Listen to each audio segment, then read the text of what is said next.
नमस्कार मित्रों, मैं अरविंद यादव एपीएस क्लासेस कुड़वार सुल्तानपुर से स्पेशल बायोलॉजी। तो आज जो टॉपिक हमारे सामने है वो है क्लास 10th का जो कंट्रोल एंड कोऑर्डिनेशन चैप्टर। काफ़ी इंटरेस्टिंग चैप्टर है ये, क्योंकि इसमें क्या होगा कि जो हमारा शरीर है वो किस तरह से काम करता है, किस तरह से सभी चीज़ों का अनुभव करता है, यानी कि सेंस आर्गन से संबंधित हमारा ब्रेन कैसे काम करता है, इन सब के बारे में काफ़ी इजीली और आसान सी भाषा में आपको समझ आने वाला है। क्योंकि जो भी बातें होंगी बिल्कुल स्पष्ट होंगी, वीडियो ज़्यादा लंबा नहीं होने वाला है। तो आज जो बात होने वाली है ह्यूमन नर्वस सिस्टम, यानी कि मनुष्य का जो तंत्रिका तंत्र है उसके बारे में बात होगी।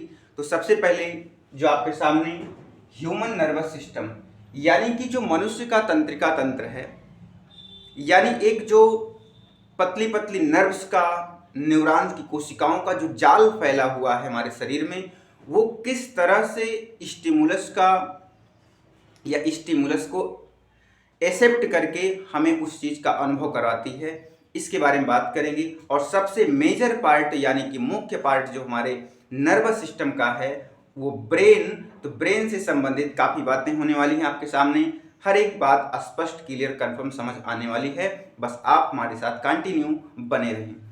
तो नर्वस सिस्टम, जैसे कि बात करते हैं नर्वस सिस्टम, नॉर्मली या मेनली कह सकते हैं कि नर्वस सिस्टम जो है वो दो प्रकार का होता है, सेंट्रल नर्वस सिस्टम और दूसरा है पेरिफेरल नर्वस सिस्टम। एक तीसरे की बात करें ऑटोनॉमस नर्वस सिस्टम, तो ऑटोनॉमस की जो चर्चा है वो हम नेक्स्ट वीडियो में करेंगे। लेकिन मेनली जो हमारे शरीर में है वो सेंट्रल नर्वस सिस्टम, जिसको आप साइट में CNS बोलते हैं, सेंट्रल यानी केंद्रीय तंत्रिका तंत्र, और दूसरा जो है पेरिफेरल नर्वस सिस्टम, अर्थात आप कह सकते हैं PNS यानी कि पारधीय तंत्रिका तंत्र। तो सेंट्रल का मतलब ये होता है कि जो हमारे बीचों बीच हो शरीर के, तो शरीर के बीचों बीच में आपके पास खोपड़ी है यानी कि ब्रेन, और ब्रेन से पीछे की साइड में यानी कि जो पीठ का सिस्टम है, बैकबोन की साइड में जो पीठ है वहां पर एक हड्डी है जिसको कशेरुकदंड कहते हैं, यानी कशेरुका कहते हैं, वर्टिब्रा कहते हैं। तो वो वर्टिब्रा जो है वर्टिब्रल कॉलम छोटे छोटे सेगमेंट से जुड़ करके बना होता है, और उस सेगमेंट में एक पतला ब्रेन से जुड़ा हुआ धागा होता है। उस धागे का नाम स्पाइनल कार्ड अर्थात मेरु रज्जु कहते हैं। तो आइए समझते हैं क्या होता है। तो CNS और PNS यानी दो प्रकार का तंत्रिका तंत्र मिल गया। तो यहाँ पर हम बात समझें, देखिए आपको एक ह्यूमंस का डायग्राम बनाया गया समझने के लिए। इसमें देखिए जैसे ये पूरा खोपड़ी है आपकी, यहाँ से यहाँ तक खोपड़ी बनाई गई है, आपका कपाल, ये सिस्टम, ठीक है। और इस खोपड़ी के अंदर ये ब्रेन है, आपको जो ब्लू कलर में दिख रहा है ये ब्रेन आपको यहाँ पे इंडिकेट किया गया है, ब्रेन यानी कि मस्तिष्क। तो मस्तिष्क से जुड़ी हुई आपको ये रेड कलर में एक धागा बीच में दिखाई पड़ रहा होगा, रेड कलर से ये यहाँ तक पीठ तक पूरी साइड में आया हुआ है, ठीक है। तो ये जो रेड कलर का आपको दिखाई पड़ रहा है इसको बोलते हैं स्पाइनल कार्ड यानी कि मेरु रज्जु कहते हैं इसको, ठीक है। और मेरु रज्जु के किनारे पर जो आपको ब्लू कलर में नीले रंग में दिख रहा है ना, दिख रहा होगा, तो वो जो नीले रंग में दिख रहा है इसको बोलते हैं वर्टिब्रल कॉलम बोलते हैं, जिसके अंदर ये हमारा स्पाइनल कार्ड धागे नुमा बंद रहता है, उसको बोलते हैं वर्टिब्रल कॉलम या वर्टिब्री कहते हैं इसको। यानी उस वर्टिब्री के अंदर स्पाइनल कार्ड होता है जिसमें सूचना, जिसके द्वारा आवागमन बना रहता है सूचनाओं का, यानी उद्दीपन का, उद्दीपन यानी स्टिमुलस एंड रिस्पांस दोनों का आवागमन इसी रास्ते से होता है। तो अब ये स्पाइनल कार्ड समझ आ गया। तो स्पाइनल कार्ड और ब्रेन जो है वो हमारे सेंटर में यानी कि शरीर के बीचों बीच पाए जाते हैं, इसलिए इसको क्या बोला गया, सेंट्रल नर्वस सिस्टम यानी तंत्रिका, केंद्रीय तंत्रिका तंत्र अर्थात CNS। दूसरी बात आती है बगल में पार्श्व यानी पेरिफेरल नर्वस सिस्टम यानी पारधीय तंत्रिका तंत्र। तो जो पारधीय तंत्रिका तंत्र होता है वो हमारे साइड में यानी बगल में, बगल में पतली पतली रेसे जैसी धागाओं का, जो धागाएं होती हैं उसका धागा, उसका जाल होता है, तो ये जाल जो है पूरे शरीर में बिखरा हुआ है, हाथ पैर आंख नाक कान, मतलब हर जगह पे बिखरा हुआ है। और इसी वजह से आपको कोई भी चीज ठंडा गर्म या कोई कांटा या कुछ भी आपको सब पता चल जाता है। तो ये नर्व्स हैं जो आपको इंडिकेट करती है कि आपको कुछ लगा, कांटा लगा या कुछ भी लगा, हर चीज पता चल जाता है। तो इसके अंदर होता क्या है हम सब बातें करने वाले हैं आपके सामने। तो सेंट्रल नर्वस सिस्टम में क्या आ रहा है भाई, आपका ब्रेन आ रहा है यानी मस्तिष्क, और दूसरा क्या आ रहा है आपके पास, स्पाइनल कार्ड आ रहा है। ये मेन पार्ट किसका है, सेंट्रल नर्वस सिस्टम का। तो अब यहां पर ध्यान ये रखना है कि जो ब्रेन है ये आपका मेन पार्ट होता है यानी कि मुख्य भाग होता है, ठीक है ना। Main parts of nervous system यानी कि जो नर्वस सिस्टम है उसका मुख्य भाग होता है। उसके बाद स्पाइनल कार्ड, देन आते हैं हम पेरिफेरल नर्वस सिस्टम में, इसमें आते हैं नर्व्स, आपकी तंत्रिकाएं आती हैं। नर्व्स जो पूरे शरीर में फैल जाल की तरह बिल्कुल फैली हुई होती हैं, ये आती हैं। तो नर्व्स अगर देखें तो जो नर्व्स हैं हमारे शरीर में ये दो तरह की होती हैं। अब दो तरह का होने का क्या सेंस है, एक तो होता है भाई क्रैनियल नर्व,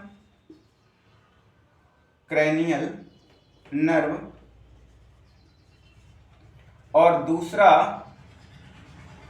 जो आपका है स्पाइनल नर्व है। नाम से ही आपको पता है भाई नर्व है, यानी क्रैनियल का मतलब आपकी खोपड़ी यानी कि जो आपका ब्रेन है वहां जो खोपड़ी के अंदर, क्योंकि भाई आपको खोपड़ी में भी तो कुछ चलता है, कुछ लगता है, चोट लगती है या कुछ आपके खोपड़ी पे जब ठंडा ठंडा पानी डालते मतलब पता चलता है ना, तो वहां पर भी क्या है हमारी नर्व्स पाई जाती हैं। यानी कि सीधा मतलब है शरीर की जो नर्व्स यानी जो तंत्रिकाएं ब्रेन से डायरेक्टली जुड़ी होती हैं अर्थात खोपड़ी से जुड़ी होती हैं उनको बोलते हैं क्रैनियल नर्व, ठीक है। जो खोपड़ी से जुड़ी हैं यानी ब्रेन से जुड़ी हैं उनको बोलते हैं क्रैनियल नर्व, और क्रैनियल नर्व की जो संख्या होती है वो 12 जोड़ी होती है, ठीक है ना, 12 जोड़ी। ये क्वेश्चन बड़े एग्जाम में छोटे क्वेश्चन पूछे जाते हैं कि मनुष्य में क्रैनियल नर्व की संख्या कितनी है, तो 12 होती है यहाँ पर। और दूसरा आपके पास है स्पाइनल नर्व, क्या होता है, अब भाई नाम से स्पाइनल कार्ड है, जैसे ब्रेन से क्रैनियल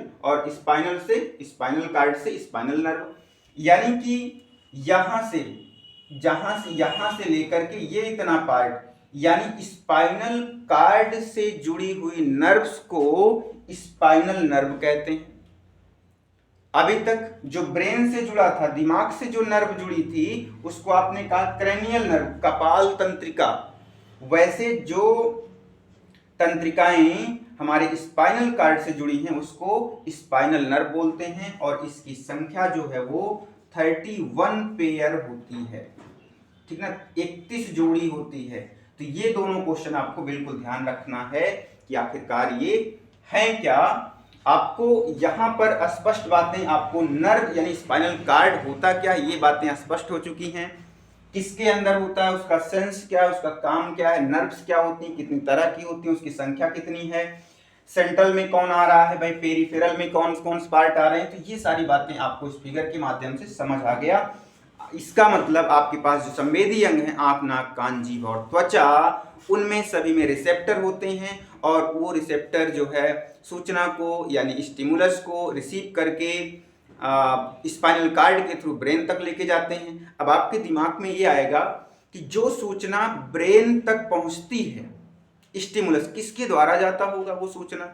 आपके पैर में चोट लगती है तो आपके पैर में चोट लगती है आपको पता चल जाता है, कैसे, तो वहां पे जो नर्व्स हैं, जो तंत्रिकाएं फैली हुई हैं ये पतली पतली, उनको के अंदर न्यूरॉन्स होता है, वो न्यूरॉन क्या करता है उस सूचना को लेकर के स्पाइनल कार्ड तक लेके आता है। अब स्पाइनल कार्ड उसको लेकर के आगे बढ़ेगा, ब्रेन को देगा, अर्थात हम ये कह सकते हैं जो नर्व्स सूचना को लेकर के ब्रेन तक पहुंचाया उसका नाम क्या है, सेंसरी न्यूरॉन्स या सेंसरी तंत्रिका कहते हैं। जहां से सूचना लेकर के आपके ब्रेन तक पहुंची, उसको सूचना को जो लेकर के आ रहा है उसे बोल रहे हैं हम सेंसरी न्यूरॉन्स बोल रहे हैं, ठीक है। अब उसके बाद ब्रेन ने आपको कुछ रिस्पांस किया, जब ब्रेन को सूचना लगी कि हमें पैर में चोट लग गई, तो ब्रेन ने तुरंत सूचना मैसेज भेजा कि ब्रेन ने वापस रिफ्लेक्स एक्शन किया, तो वो ब्रेन ने स्पाइनल कार्ड से होता हुआ फिर आपके पैर की तरफ भेजा, आपके हाथ को सूचना दिया, तो आपका हाथ जो है वो तुरंत जाकर के उस चोट की जगह पर पहुंच गया। जैसे आप कोई मच्छर काटता है तो मच्छर जब काटता है तो आपका हाथ तुरंत मच्छर की साइड पहुंच जाता है, यानी कि मच्छर आपको काटा और तुरंत सूचना पहुंची दिमाग के पास, दिमाग ने तुरंत कार्य करने वाले मोटर न्यूरॉन को तुरंत सूचना दिया, आपका हाथ एक्टिवेट हो गया, तुरंत गए मच्छर को पट मार दिया उसको। तो ये होता है आपका मोटर न्यूरॉन, यानी दिमाग से ब्रेन से सूचना लेकर के रिफ्लेक्स एक्शन करने के लिए, रिस्पांस देने के लिए जो न्यूरॉन आता है उसका नाम मोटर न्यूरॉन है। और जिसने सूचना लेकर के ब्रेन को बताया कि भाई हमारे शरीर में ये चल रहा है, ये हो रहा है, उसे बोलते हैं सेंसरी न्यूरॉन। एक तीसरा न्यूरॉन है, हर दो के बीच में एक तीसरा न्यूरॉन है जिसे बोलते हैं मिश्रित न्यूरॉन्स या एसोसिएटेड न्यूरॉन्स बोलते हैं, जो चालक और संवेदी न्यूरॉन दोनों के बीच में संबंध स्थापित करता है। अर्थात उसके पास मोटर न्यूरॉन्स और सेंसरी न्यूरॉन्स दोनों के जैसे कार्य करने की क्षमता होती है। तो ये तीन तरह के न्यूरॉन्स थे काम के आधार पर। तो आई होप ये बातें आपको बिल्कुल समझ आई होगी कि आखिरकार क्या है नर्वस सिस्टम। तो इतनी बात आपको समझ आ गई तो बहुत अच्छी बात है। हम नेक्स्ट वीडियो में ब्रेन को, फिर उसके बाद स्पाइनल कार्ड को, देन नर्व्स को, इन सबको अच्छे से इन डिटेल पढ़ने वाले हैं। आप इस वीडियो को अपने दोस्तों में शेयर कर सकते हैं और अपने पहली बार अगर आए हों तो इस चैनल को एपीएस क्लासेस कुड़वार सुल्तानपुर जो स्पेशल बायोलॉजी के लिए, उसको आप सब्सक्राइब भी कर सकते हैं। जय हिंद।